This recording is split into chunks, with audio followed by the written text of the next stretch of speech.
Good morning everyone. आज का the Hindu news analysis start करते हैं।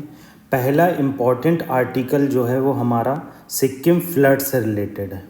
हम लोगों को पता है कि सिक्किम में बहुत ज़्यादा क्राइसिस इमर्ज हुआ रिसेंटली, और इस क्राइसिस का रीज़न था क्लाइमेट चेंज, मतलब फ्लैश फ्लड। फ्लैश फ्लड क्या है? देखो, रिसेंटली कुछ न्यूज़पेपर में बताया गया है जो नेपाल में अर्थक्वेक आया था, उस नेपाल के अर्थक्वेक की वजह से जो लेक थी, देखो मान लो ये लोहनाक लेक है। कौन सी लेक है ये? देखो मान लो ये लेक है जो हमने कल भी जिक्र किया था आपसे, ठीक है। ये लेक है लोहनाक लेक।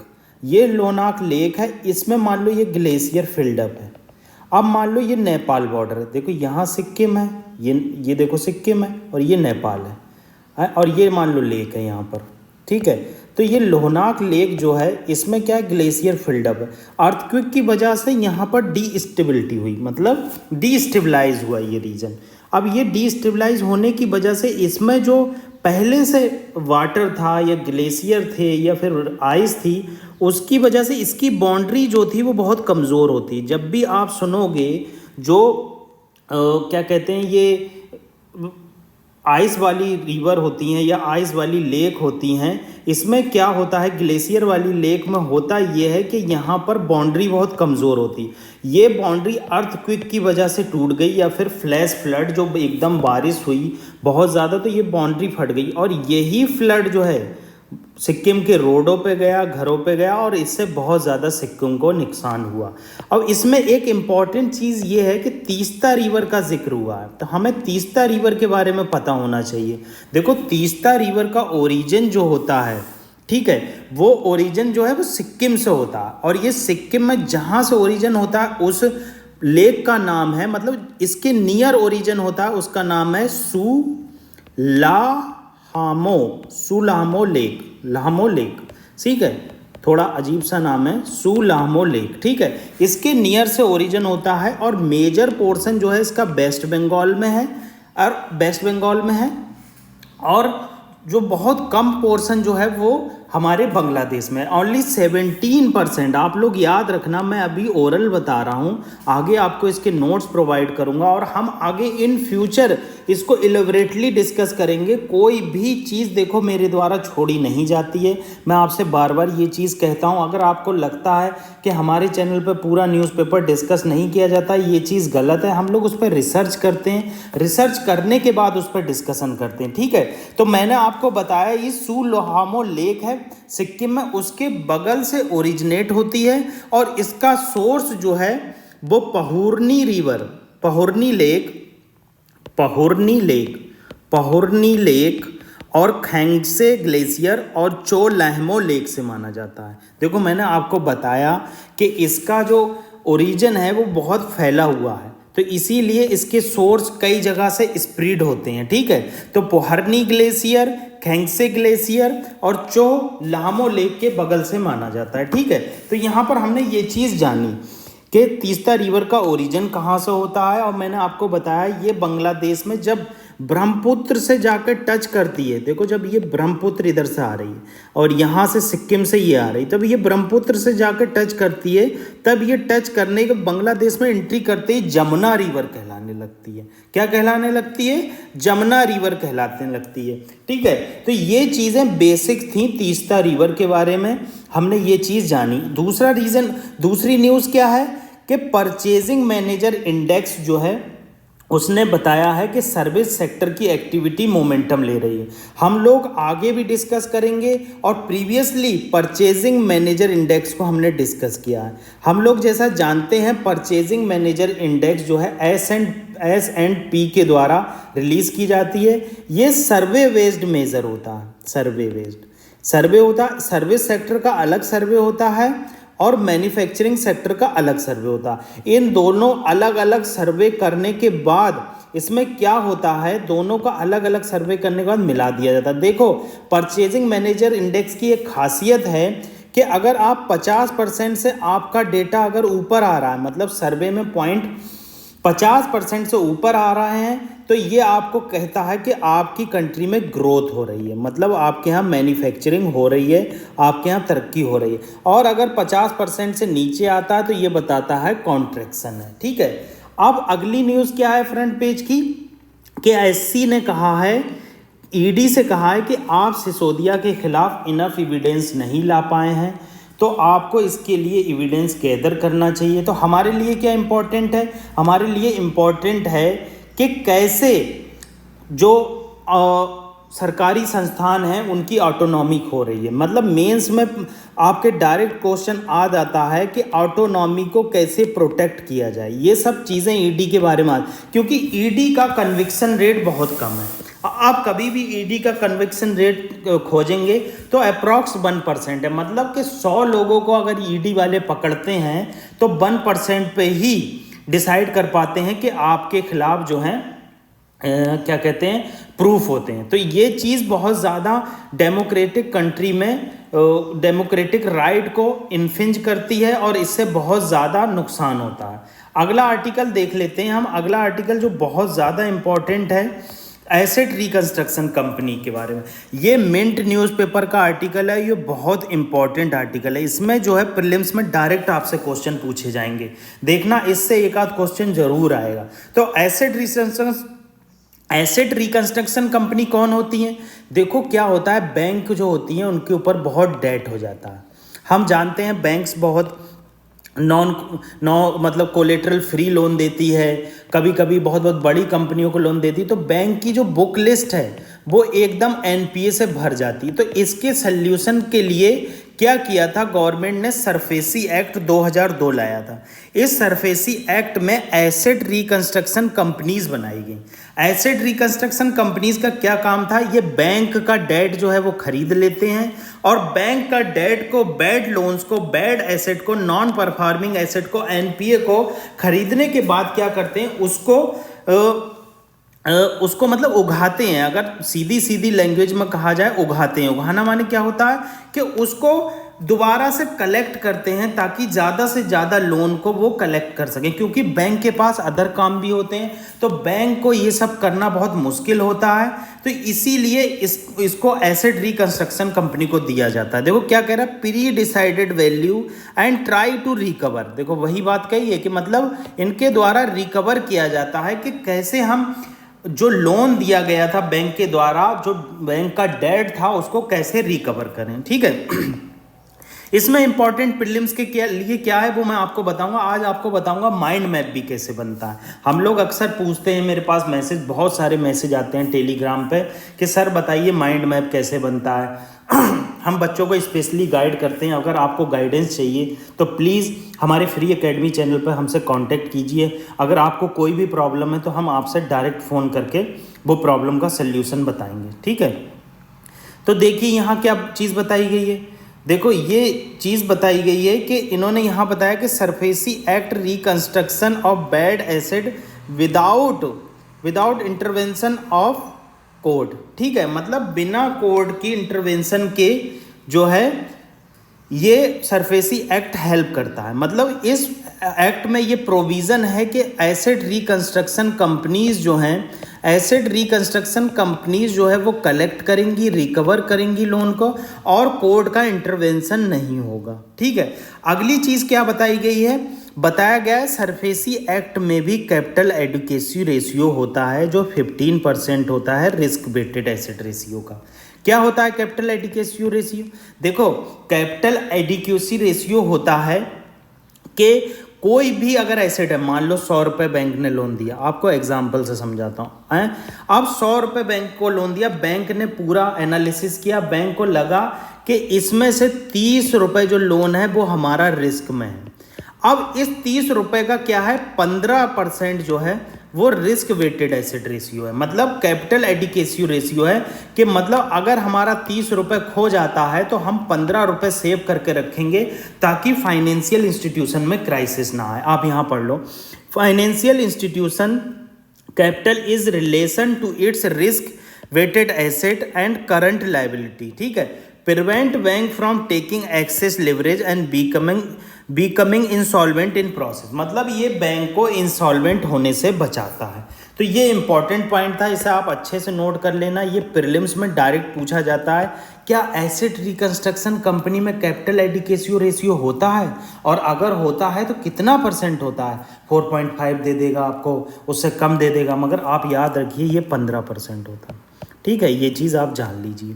ठीक है, आओ अगली चीज़ बताई गई है कि national asset reconstruction company limited जो है वो majority share public sector bank के हैं, इसीलिए इसमें 50% ओनरशिप पब्लिक सेक्टर बैंक की है। तो इसमें पूछा गया जाता है ऐसे कि नेशनल एसेट रिकंस्ट्रक्शन कंपनी में जो शेयर हैं मैक्सिमम वो प्राइवेट सेक्टर के हैं, वहीं गलत हो जाए। जहाँ भी 50 से ऊपर शेयर अगर किसी सेक्टर के पहुंच जाते हैं तो वो उसी हिसाब से हो जाती है। मतलब अगर 51% है तो पब्लिक सेक्टर बैंक्स हो गई, पब्लिक का मतलब गवर्नमेंट का शेयर। अगर 50 से नीचे है तो वो प्राइवेट सेक्टर बैंक हो गई। ठीक है, ये चीज़ें हैं, ये चीज़ें आपको पता होना चाहिए। अब ये पता ही है तो मैं एसेट रिकंस्ट्रक्शन कंपनी को आरबीआई ओवरसाइट करती है, यही सब चीज़ यहाँ पर बताई गई। अब आप देखो इसके शॉर्ट नोट्स कैसे बनाते हैं। देखो मैंने क्या लिखा, मैंने लिखा एसेट रिकंस्ट्रक्शन कंपनीज क्या चीज़ है। हमने क्या लिखा है यहाँ पर, हमें पता ही है एसेट रिकंस्ट्रक्शन कंपनीज कौन सी होती हैं, ये बेसिक चीज़ है, ये आपको रट जाएगी, आपको घबराने की ज़रूरत नहीं है। हमने क्या लिखा है यहाँ, कैपिटल एडिक्वेसी रेशियो 15% होता है। जो एआरसी का कॉन्सेप्ट है वो सरफेसी एक्ट से आया, इसको रेगुलेट आरबीआई करती है। नेशनल एआरसी लिमिटेड मतलब national asset reconstruction company limited जो है, इसमें मेजॉरिटी जो शेयर है वो पब्लिक सेक्टर बैंक का है, इसलिए पब्लिक सेक्टर हो गया। इस तरह से किसी भी आर्टिकल का शॉर्ट नोट्स बनाया जाता है। ये आपको मैंने पब्लिकली बता दिया।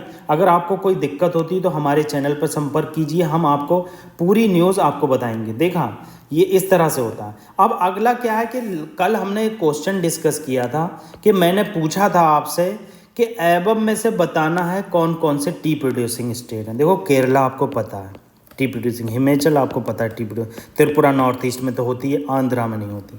तो इसमें 3 जो स्टेट हैं वो टी प्रोड्यूसिंग स्टेट हैं, तो इसलिए ये सी ऑप्शन बिल्कुल सही हो जाएगा। अब आप यहाँ देख लीजिए कौन कौन है। देखो आसाम में होती है, आसाम में तो आपको पता ही है, Assam West Bengal North India में सबसे ज़्यादा होती है। फिर त्रिपुरा में होती है, वेस्ट बंगाल में होती है, तमिलनाडु में होती है, केरला में होती है, हिमाचल प्रदेश में होती है। आंध्र प्रदेश कहीं नहीं है। ठीक है, आंध्र प्रदेश कहीं नहीं है, तो इसलिए इसमें यूज़ होती है। अब हमने वेस्टर्न डिस्टर्बेंस और नॉर्थ ईस्ट मानसून को पहले भी डिस्कस किया था, आज हम उसको रिवाइज कर लेते हैं ताकि हमें वो पूरा रट जाए, क्योंकि वेस्टर्न डिस्टर्बेंस आजकल बहुत न्यूज़ में आ रहा है। इंडियन एक्सप्रेस में अक्सर ये चीज़ देखने को मिलती है। आपको मैं बता दूं, हम केवल द हिंदू से न्यूज़ कवर नहीं करते हैं, बहुत सारे न्यूज़पेपर से न्यूज़ कवर करते हैं ताकि आपको चीज़ें समझने में ईजी रहे। वेस्टर्न डिस्टर्बेंस और नॉर्थ ईस्ट मानसून और नॉर्थ वेस्ट मानसून में डिफरेंस देख लेते हैं। वेस्टर्न डिस्टर्बेंस क्या होता है, देखो वेस्टर्न डिस्टर्बेंस एक फ्रंटोजेनेसिस है। मैंने आपको पहले बताया ये हमारा प्यारा इंडिया है, इधर मेडिटेरियन सी है। ठीक है, ये हमारी ट्रॉपिक ऑफ कैंसर जा रही है और ट्रॉपिक ऑफ कैंसर से ऊपर है। तो क्या होता है, यहाँ पर लो प्रेशर एरिया जनरेट हो जाता है और यहाँ पर मेडिटेरियन रीजन में हाई प्रेशर एरिया होता है। विंटर में क्या होता है, जब यहाँ पर ठंड बहुत ज़्यादा होती है और टेम्परेचर कम होता है, यहाँ पर टेम्परेचर ज़्यादा होता है। तो इस वजह से क्या होता है, फ्रंट यहाँ से एक फ्रंट ऐसे चलता है, यहाँ से लो फ्रंट, ये फ्रंट के टकराने से इस एरिया में बहुत ज़्यादा डिस्टर्बेंसेस आते हैं। इस डिस्टर्बेंसेस को ही साइक्लोन कहते हैं, इसे विंटर साइक्लोन कहा जाता है। यही साइक्लोन की रीजन की वजह से क्या होता है, हाई प्रेशर एरिया से लो प्रेशर एरिया की तरफ हवाएं चलने लगती हैं। यहाँ से कैस्पियन सी, ब्लैक सी से हवाएं होती हुई इंडिया में बारिश कराती हैं। India north west Pakistan, India, Afghanistan यहाँ बारिश कराती है। और ये जो विंटर सीजन की बारिश होती है ये बहुत इंपॉर्टेंट होती है, क्योंकि इसी की वजह से बहुत सारी फसलों को हेल्प मिलती है और उनकी जो ज़मीन है उसको वो पानी प्रोवाइड करती है। ठीक है, तो क्या चीज़ बताई गई है, देखो कोई भी चीज़ है, आप ये चीज़ जान लीजिए, उसके ओरिजिन होने में एक रीज़न नहीं होता। केवल हाई प्रेशर एरिया केवल हाई प्रेशर एरिया और लो प्रेशर एरिया उसमें मदद नहीं करता, उसमें बहुत सारी चीज़ें इन्वॉल्व होती हैं। जैसे एक होती है कोरियोलिस फोर्स होता है, फ्रंटोजेनेसिस होती है, ठीक है। ये सब चीज़ें जब मिलती हैं तो इसकी वजह से क्या होता है कि जो हवाएं हैं वो अपना डायरेक्शन चेंज करती हैं। जब वो डायरेक्शन चेंज करती हैं तो उस वजह से बहुत सारे रीजन में बारिश होती है। तो ये चीज़ हमारे लिए बहुत इंपॉर्टेंट थी जानना, तो इसको हमने अच्छे से एक बार डिस्कस कर लिया। अब क्या है, ये चीज़ आप देख लीजिए, ओवरव्यू क्या दे रहा है कि ओरिजिनेट होती है मेडिटेरियन सी से और अफेक्ट करती है ये नॉर्थ और नॉर्थ वेस्ट इंडिया को। मतलब इंडिया के लिए कह रहे हैं हम तो नॉर्थ और नॉर्थ वेस्ट कह दे रहे हैं, मगर ये अफगानिस्तान, पाकिस्तान, इंडिया और इंडिया के नॉर्थ और नॉर्थ वेस्ट रीजन में बारिश कराती है, जिससे हमारी गेहूं की फसल को हेल्प मिलती है। कभी कभी ये हेल स्टॉर्म में तब्दील हो जाती है। ये हेल स्टॉर्म जो है हमारे फसलों को बहुत ज़्यादा नुकसान पहुंचाता है। देखो ये चीज़ आप जान लो, ये कब से कब तक होती है, नवंबर से फरवरी तक होती है, ठीक है। ये चीज़ यहाँ पर बताई गई है कि रेन और स्नो इसमें आता है, ठीक है। Cold and overcast condition in affected areas, ठीक है। ये इम्पैक्ट पहुंचाती है कोल्ड और अफेक्टेड, मतलब कोल्ड, मतलब उस रीजन में कोल्ड कंडीशन प्रोड्यूस कर देती है। अब नॉर्थ ईस्ट मानसून देख लो। नॉर्थ ईस्ट मानसून क्या होता है, जैसे ही साउथ वेस्ट मानसून खत्म होता है उसके बाद नॉर्थ ईस्ट मानसून चालू होता है। अब जैसे मान लो अक्टूबर मंथ चल रहा है, इस अक्टूबर मंथ में आपने एक चीज़ नहीं सुनी होगी, ना कोई न्यूज़पेपर कवर कर रहा होगा, अक्टूबर हीट। आप मुझे कमेंट बॉक्स में बताइए अक्टूबर हीट क्या होता है, कल मैं इसे डिस्कस करूंगा, ठीक है। आगे देखिए क्या कहा गया, सीजन क्या है नॉर्थ ईस्ट मानसून का, कह रहे हैं ये साउथ ईस्टर्न कोस्ट को हमारे अफेक्ट करती है। आप ये चीज़ जान लीजिए, ये चीज़ देखो आप यहाँ पर, ये हमारा प्यारा इंडिया है। क्या होता है, साउथ वेस्ट मानसून जा चुका है, उसके बाद क्या होता है, अक्टूबर हीट आती है। अक्टूबर हीट में क्या होता है, वेदर बहुत ज़्यादा क्लीन रहता है, हवाएं बहुत ज़्यादा शांत रहती हैं, बहुत ज़्यादा जो है वेदर क्लियर रहने की वजह से हीट आती है। तो बे ऑफ बंगाल वाला रीजन जो है बहुत हीट हो जाती है। यहाँ पर हीट होने की वजह से ये लो प्रेशर एरिया हो जाता है और लैंड पर हाई प्रेशर एरिया होता है। इसकी वजह से क्या होता है, हवाएं जो है नॉर्थ ईस्ट से साउथ वेस्ट की तरफ को चलती हैं और ये हमारे साउथ ईस्ट टिप पे बारिश कराती हैं।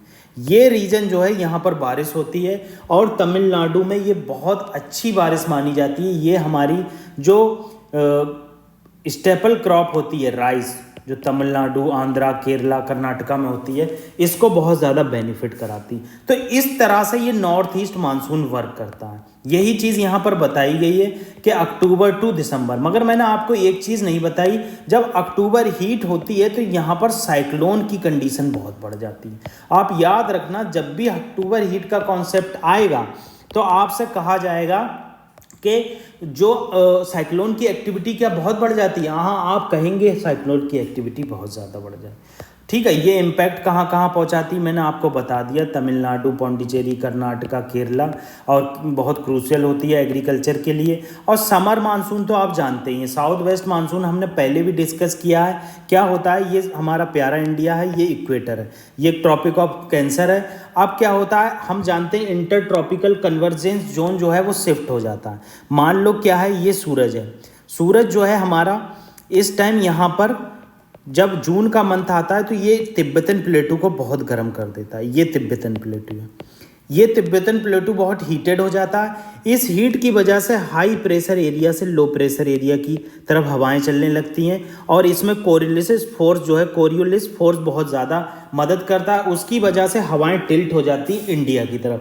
तो ये हमारे होल इंडिया में बारिश कराता है जून से लेकर सितंबर तक। देखो सितंबर ख़त्म हो गई, मानसून ख़त्म हो गया, मगर क्लाइमेट चेंज की वजह से कहीं कहीं वेदर कंडीशन वर्स हो रही है, मगर वो जो है साउथ वेस्ट मानसून नहीं है, ठीक है। तो इस तरह से ये साउथ वेस्ट मानसून वर्क करता है। तो ये चीज़ यहाँ पर हमने जानी।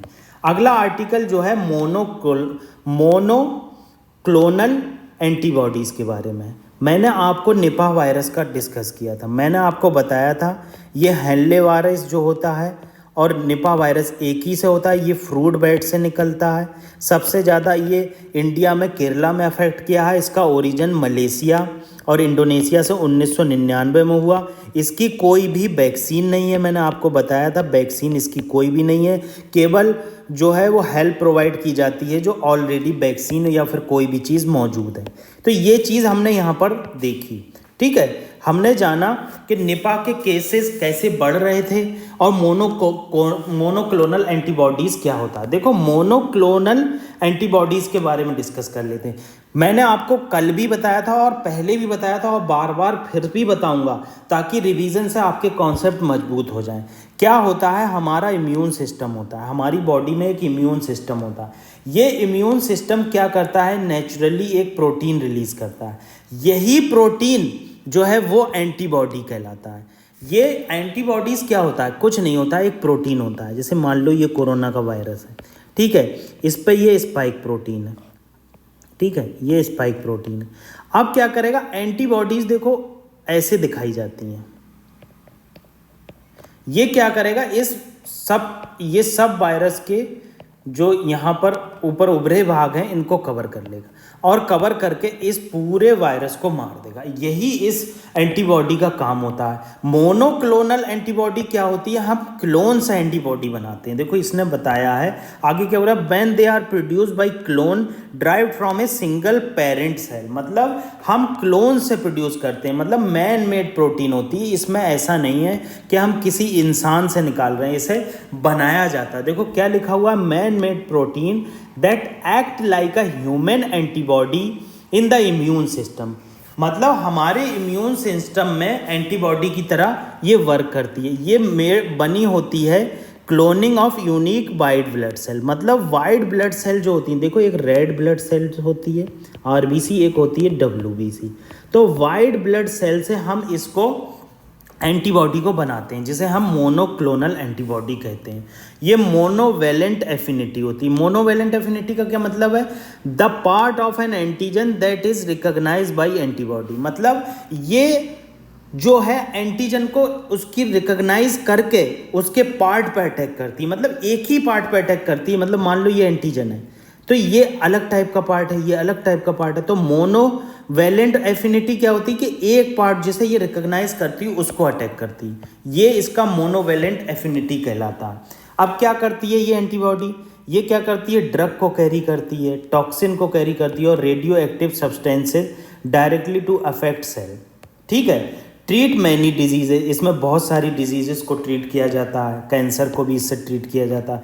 यही सब बातें यहाँ बताई गई हैं कि कैसे हमने कोविड-19 में इसका यूज़ किया, अब निपा में यूज़ करने की कोशिश कर रहे हैं और ये बहुत ज़्यादा प्रिवेंटिव यूज़ होता है इसका।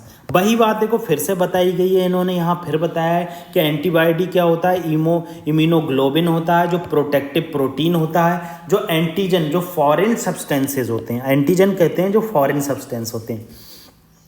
तो जो हमारे फॉरेन सब्सटेंस होते हैं उनको रिकॉग्नाइज करके किल करती है, ठीक है।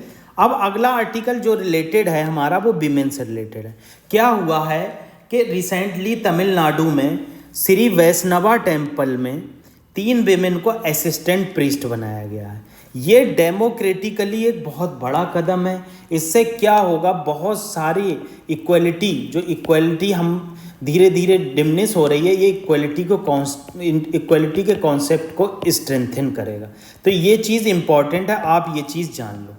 अगला आर्टिकल प्रीएम्बल से रिलेटेड है। जैसा कि हमने पहले भी डिस्कस किया था जब ये फ्रंट पेज पर न्यूज़ आई थी, आज मैं इसको फिर से डिस्कस कर रहा हूँ कि सितंबर 15 को इंटरनेशनल डे ऑफ डेमोक्रेसी मनाया जाता, मतलब वर्ल्ड में सेलिब्रेट किया जाता। कर्नाटका गवर्नमेंट ने क्या किया है, इसको सेलिब्रेट करने के लिए प्रीएम्बल को कर्नाटका गवर्नमेंट ने हर कहीं रीडिंग की है, उसकी स्कूल्स में, ऑफिसेज में। तो ये जो है ये पीपल को अवेयर कराएगा कि हमारा कॉन्स्टिट्यूशन क्या कहता है, इनकरेज करेगा सेकुलर आइडियाज़ को और इक्वलिटी को प्रमोट करेगा। क्योंकि प्रीएम्बल में हमारे दिया ही क्या गया है, सेकुलरिज्म दिया गया है, इक्वलिटी के कॉन्सेप्ट को दिया गया है। ये सब चीज़ें हमारे प्रीएम्बल में बताई गई हैं, ठीक है। देखो एक बार प्रीएम्बल पढ़ लेते हैं। कभी कभी इंटरव्यू में डायरेक्ट पूछा जाता है कि आप प्रीएम्बल इंडिया का जानते हैं, सुनाइए। आपको एकदम रटा होना चाहिए, अपनी मेज के सामने आप लगा लेना।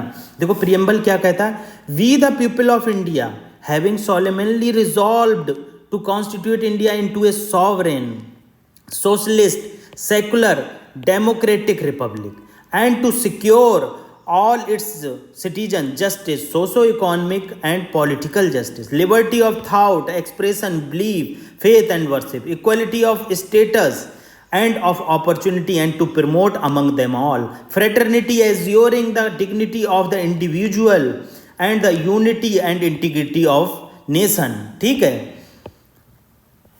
आगे क्या गया, in our constituent assembly this 26th day of November 1949 do hereby adopt enact and give to our self this constitution. मतलब हमने 26 नवंबर 1949 को इसको अडॉप्ट किया और ये हमें कॉन्स्टिट्यूशन मिला।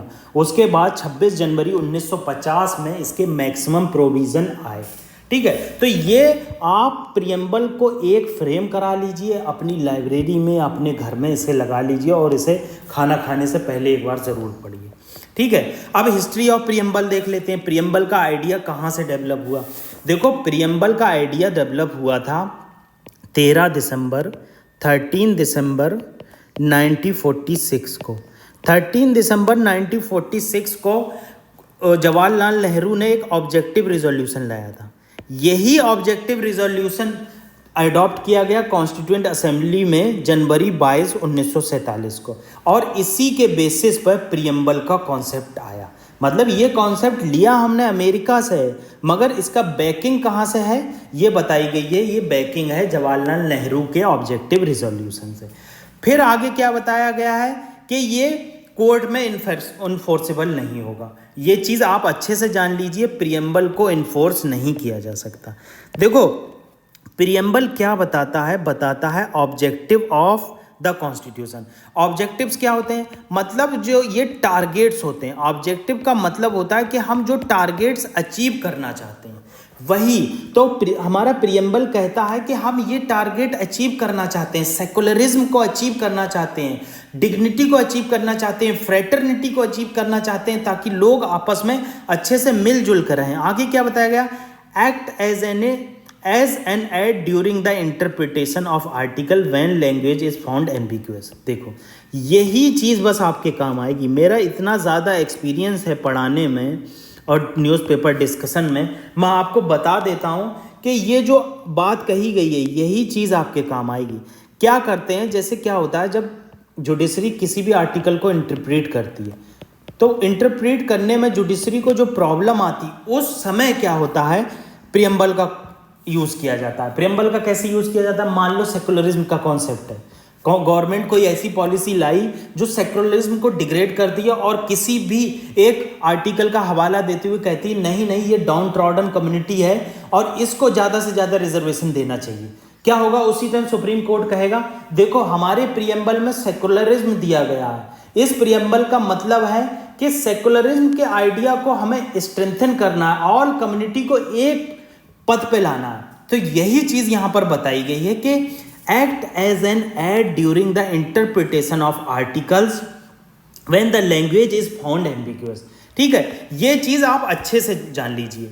अब क्या कहता है? प्रियम्बल बताता है कि हमारी सोर्स ऑफ अथॉरिटी क्या है। सोर्स ऑफ अथॉरिटी क्या है कि पीपल ऑफ इंडिया में लाई करती। मतलब प्रियम्बल कहता है we the people of India, मतलब हमारे पीपल के अंदर लाई करती। प्रियम्बल बताता है सॉवरेनिटी को, सोशलिस्ट को, सेकुलर को, डेमोक्रेटिक, रिपब्लिक। मतलब ये बताता है कि हम सॉवरेन हैं, हम रिपब्लिक हैं। मैंने आपको सॉवरेन और रिपब्लिक में डिफरेंस बताया था। आप हमारे पहले के लेक्चर जाकर सुनिए, मैं आपको लिंक डाल दूंगा कि मैंने आपको बताया था सॉवरेन और रिपब्लिक में क्या डिफरेंस होता है। यही चीज़ सब बताई गई है। स्टेटस ऑफ प्रियम्बल बताया गया है कि प्रियम्बल जो है, देखो अब ये चीज़ इंपॉर्टेंट है आपके लिए। अभी तक जो हम पढ़ रहे थे वो चीज़ इंपॉर्टेंट थी, मेंस पर्सपेक्टिव से इंपॉर्टेंट थी, मगर बेरीवरी केस जो हुआ था, क्या हुआ था, कुछ टेरिटरी और कुछ इंक्लेव हमने एक्सचेंज की थी। किससे? पाकिस्तान से, और कुछ हमने दी थी। तो बेरीवरी यूनियन केस में क्या किया गया? बेरीवरी यूनियन केस में बताया गया कि preamble is not a part of constitution, can not be consider as a part of constitution. मतलब इसको कंसीडर नहीं किया जाएगा कॉन्स्टिट्यूशन का पार्ट। ठीक है, बेरीवरी केस में ये बताया गया। बेरीवरी केस क्या कह रहा है? Preamble is the key to open mind of makers. मतलब प्रियम्बल हमारा बताता है कि कैसे जो हमारे कॉन्स्टिट्यूएंट असेंबली में कॉन्स्टिट्यूशनल मेकर्स थे, उन्होंने कैसे ऑब्जेक्टिव रिजोल्यूशन के थ्रू प्रीएम्बल को बनाया और बताया कि हम सेकुलर हैं, जो इनहेरिटेड था हमारे कॉन्स्टिट्यूशन में, मगर उसको आपको प्रीएम्बल में दिखा दिया। तो कह रहा है ये कॉन्स्टिट्यूशन पार्ट नहीं है वेरी वेल। आपको बस इतना याद रखना है, आप ज़्यादा परेशान ना होइए, आपको बस इतना याद रखना है कि प्रीएम्बल जो है बेरुबरी यूनियन केस में बताया कि पार्ट नहीं है, मगर केशवानंदा भारती केस में इन्होंने अपनी जो वर्डिक्ट है वो बदल दी और 13 जज की बेंच ने कहा कि प्रीएम्बल कॉन्स्टिट्यूशन का पार्ट है, इसको अमेंड किया जा सकता है, सब कुछ किया जा सकता है, मगर बेसिक स्ट्रक्चर ऑफ डॉक्ट्रिन को नहीं बदला जा सकता। बेसिक स्ट्रक्चर ऑफ डॉक्ट्रिन या डॉक्ट्रिन ऑफ बेसिक स्ट्रक्चर को नहीं बदला जा सकता। क्यों नहीं बदला जा सकता? क्योंकि ये रूल ऑफ लॉ की बात करता है, इक्वलिटी की बात करता है, जुडिशियल रिव्यू की बात करता है, कहीं डिक्टेटरशिप ना आ जाए। तो बेसिक स्ट्रक्चर ऑफ डॉक्ट्रिन को आप नहीं बदल सकते, बाकी पूरे पार्ट को आप बदल सकते हैं। इसीलिए 42nd अमेंडमेंट एक्ट आया 1976 में, इसने 3 वर्ड ऐड किए इसमें, सोशलिस्ट, सेकुलर एंड इंटीग्रिटी। ठीक है, ये वर्ड इसके द्वारा ऐड किए गए इसमें, और बताया गया कि प्रीएम्बल को आप अमेंड कर सकते हैं, वर्ड को ऐड कर सकते हैं, मगर बेसिक स्ट्रक्चर ऑफ डॉक्ट्रिन को आप नहीं बदल सकते। यही चीज़ इंपॉर्टेंट होती है हमारे लिए, जो प्रीलिम्स में ऐसी चीज़ें पूछी जाती हैं कि सोशलिस्ट वर्ड प्रीएम्बल में कब इंट्रोड्यूस किया है। तो ये हमने आज के इंपॉर्टेंट आर्टिकल डिस्कस किए, आपसे पूरी शिद्दत से हमने इसको बनाया। अगर कोई दिक्कत हो जाती है तो उसके लिए मैं सॉरी कहना चाहूँगा। Thank you very much.